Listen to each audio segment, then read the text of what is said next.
partir de agora chegamos com mais uma edição inédita do programa Entrevistas. Edição essa que é de utilidade pública, de suma importância que você assista ao programa de hoje. Estou trazendo o médico Arthur Matar, que veio falar sobre o coronavírus, essa pandemia que está assolando o planeta.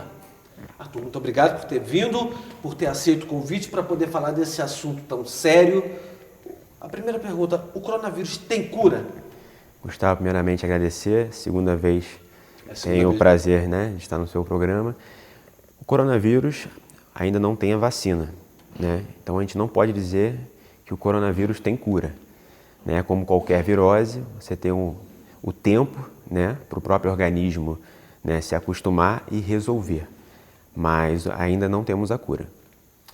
O que nós podemos entender sobre a transmissão do coronavírus? Ele passa de pessoa para pessoa?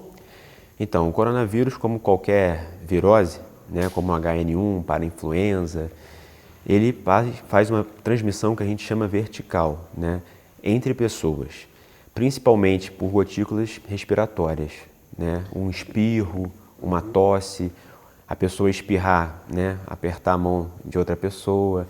Então, toda gotícula caiu, às vezes, aguenta ficar mais ou menos 1 minuto, 2 minutos. A pessoa também espirrar num prato de comida, E se uma outra pessoa, em menos de 1 minuto também, adquirir alguma coisa daquele prato, a pessoa também pode se contaminar.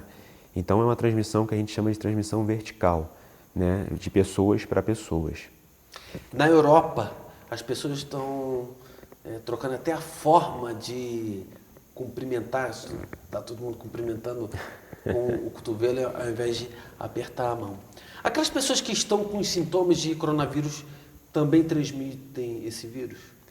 As pessoas sintomáticas, assim, a gente chama de janela, Existe uma janela de 14 dias entre os sintomas e a transmissão do vírus. Normalmente, a maioria das viroses, quando você está com febre, é o momento que você menos transmite. Mas ainda com a presença dos sintomas, antes assim um pouquinho dos sintomas, 3 a 4 dias antes, que é um período de maior prevalência, que o vírus está se multiplicando em tempo muito rápido. Então, a facilidade de transmissão seria no período prodromo, que a gente chama, Por que quando a pessoa está com febre, essa transmissão não acontece? É porque o vírus, de fato, está ali, está incubado ali no organismo da pessoa? Na verdade, Gustavo, quando você tem a febre, na verdade, é a resposta autoimune do nosso organismo. Então, na verdade, ali nessa fase, a gente já está combatendo o vírus. Então, por isso que nesse momento é a menor taxa de transmissão. Arthur, como que você pode explicar a questão dos animais de estimação? Eles também são transmissores do coronavírus? Então, a gente tem algumas zoonoses, por exemplo, como a dengue, que o Aedes aegypti é o transmissor, é o vetor. O coronavírus ainda a gente não tem provado que algum animal possa transmitir. Talvez possa armazenar, mas transmissão ainda, de algum animal, de algum vetor, ainda não é provado, ainda não está cientificamente confirmado. Só uma informação para o telespectador, o coronavírus foi descoberto em 1976 na China e leva esse nome porque os cientistas olharam e viram que o vírus parecia uma coroa mesmo, por isso tem esse nome coronavírus. São 14 dias o tempo que demora entre ter os primeiros sintomas e o contato? A janela geralmente é entre 14 a 20, 21 dias. Mas assim, os sintomas às vezes podem aparecer até antes, entre 10 a 14 dias. Vai variar então varia de então pessoa a pessoa. Exatamente, de pessoa para pessoa. Pessoa. Não é específico, Por isso que geralmente a gente faz essa janela, Aí faz uma janela abrangente, de 10, 14 a 21 dias. Período de sintomas e período de transmissão.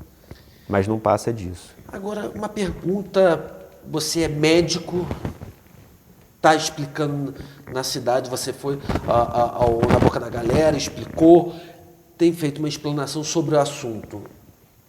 Eu tenho que te fazer essa pergunta, como médico, você está começando a se assustar com essa pandemia, com esse descontrole que está acontecendo?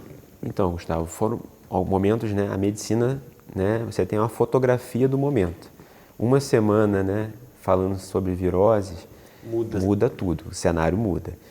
Em Nova Friburgo, ainda eu me mantenho calmo, até porque a preocupação aqui ainda continua sendo o sarampo.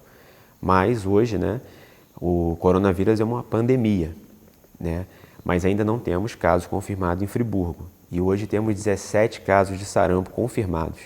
Então o foco ainda e a maior preocupação ainda deve ser o sarampo.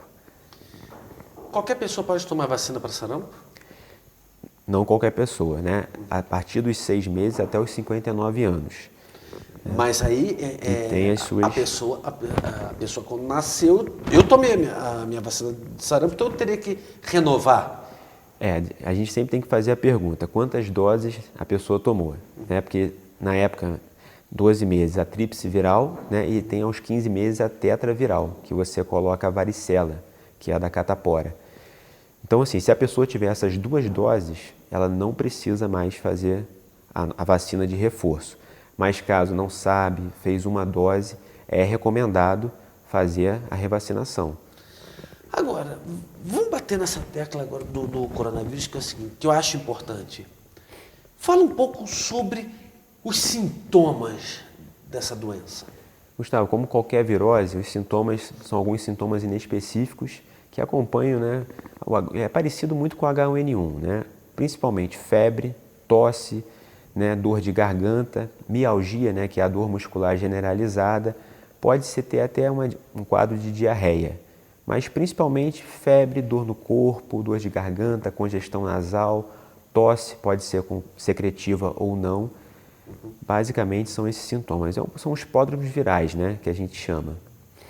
Então a pessoa, às vezes pegou um resfriado, pode ficar tranquilo que é apenas um resfriado. Para não ter aquela neura, ai meu Deus, já estou com coronavírus, tem que procurar. Tem que ir a Unimed, ao Sertão, São Lucas, nos hospitais da cidade. Está até se discutindo, né, até antecipar a vacina do H1N1, né, porque é anual, né, e cada ano Sim. você tem uma cepa diferente, uma mutação. Até para evitar um pouco, né, essa confusão, porque os sintomas se parecem, né, a maioria dos casos também são leves.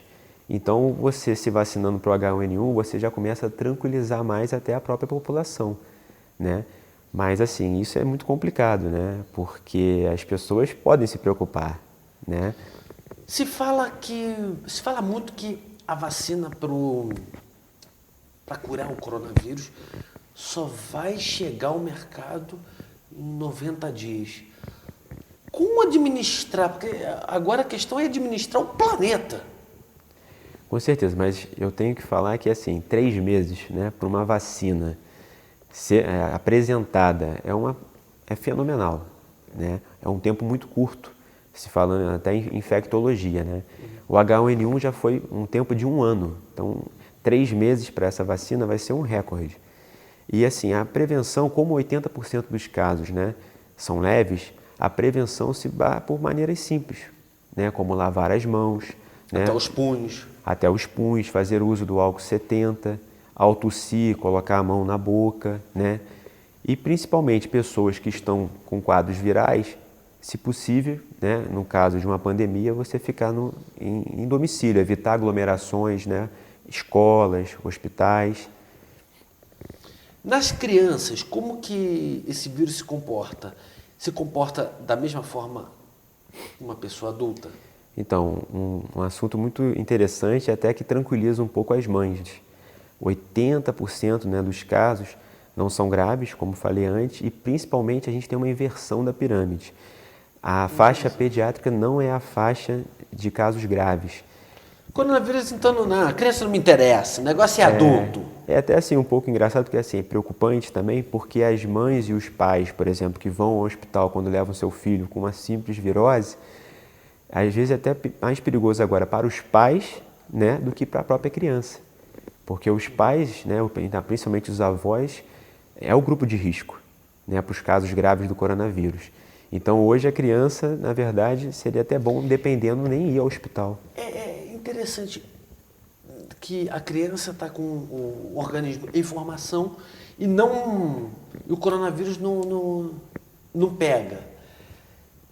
A tendência haver uma evolução e ele ser banido? Não pegar mais ninguém? Normalmente a gente acredita nisso, que toda virose tem o seu pico, né? Geralmente não se vira uma pandemia, né? Mas você tem que a gente chama de epidemia, né? Que naquela região, ou endemia. Endemia é quando, por exemplo, igual a malária na Amazônia, né? Você tem naquela localidade. Normalmente, assim, o sistema imunológico ele vai sendo reconhecido e vai se passando a imunidade, né? Para com as pessoas. As pessoas vão conseguindo se imunizar. Então você tem um período de surto de mais ou menos aí 1 mês a 3 meses e a tendência é os casos começarem a desaparecer. Você vê que na China, né, já está começando, a recuar. Com a China recuando, a tendência é que Coreia do Sul, Japão e Itália também sigam por esse caminho? O raciocínio é um raciocínio interessante. E a tendência também lá, né, a gente vai ter a inversão do clima também, né? Porque agora nós estamos aqui, né, no verão, né? Apesar de não ser um verão, né, muito contagiante. Realmente não está muito empolgante o verão aqui. Mas essa inversão da temperatura, quando, né, o hemisfério norte começar a aquecer mais, eu acho que vai ser também mais um fator facilitador. Mas aí entra uma outra questão. O hemisfério norte vai começar a entrar, eles vão entrar na primavera agora, e nós estamos saindo do verão para o outono. Os países que estão no hemisfério sul, incluindo o Brasil, não tem que partir para uma correria quase que desesperada, porque daqui 1 mês a temperatura vai estar muito, 5 graus, 10 graus, mas abaixo, inferior ao que está hoje. Eu acho que agora é o momento da prevenção, de atenção total e principalmente, acho que uma das medidas mais importantes é você antecipar a dose da H1N1 desse ano, a dose da gripe, da vacina da gripe, porque isso já vai facilitar muito, né? Porque assim, há uma provável, né, situação que daqui a 20, 30 dias já tem um caso comunitário, né, no Rio de Janeiro, né, que estamos aqui a 2 horas do Rio de Janeiro, e esse caso comunitário é quando o paciente não teve contato, né, com alguém da Itália, com alguém da China. Então, geralmente, depois de um caso comunitário, em 20 dias você tem um pequeno surto. Então, já é esperado esse pequeno surto, que é normal. Até, né? É igual quando tem épocas aqui, né, que todo mundo está gripado, você vai na escola, isso é normal, né, porque é uma virose. Então, isso vai acontecer. Arthur, pesquisando para poder desenvolver essa pauta, eu li que a média de óbitos por coronavírus está em torno de 2 a 3%. Hoje, com essa pandemia, esse número tende a aumentar? É aquela questão, né? Se aumenta o número de casos, você também vai aumentar o número, né, de óbitos. Mas assim, a taxa de letalidade é baixíssima, é muito baixa. Existe também a taxa de infectividade, por exemplo, do sarampo é muito maior. Então é um vírus até assim que mata pouco. A verdade é essa. Não é um vírus altamente agressivo. O coronavírus? O coronavírus. Ele tem uma taxa de infectividade menor que do sarampo e uma taxa de letalidade baixa. São poucas as pessoas que adquirem que evoluem a óbito. Então, as pessoas que estão indo a óbito é porque não se trataram corretamente?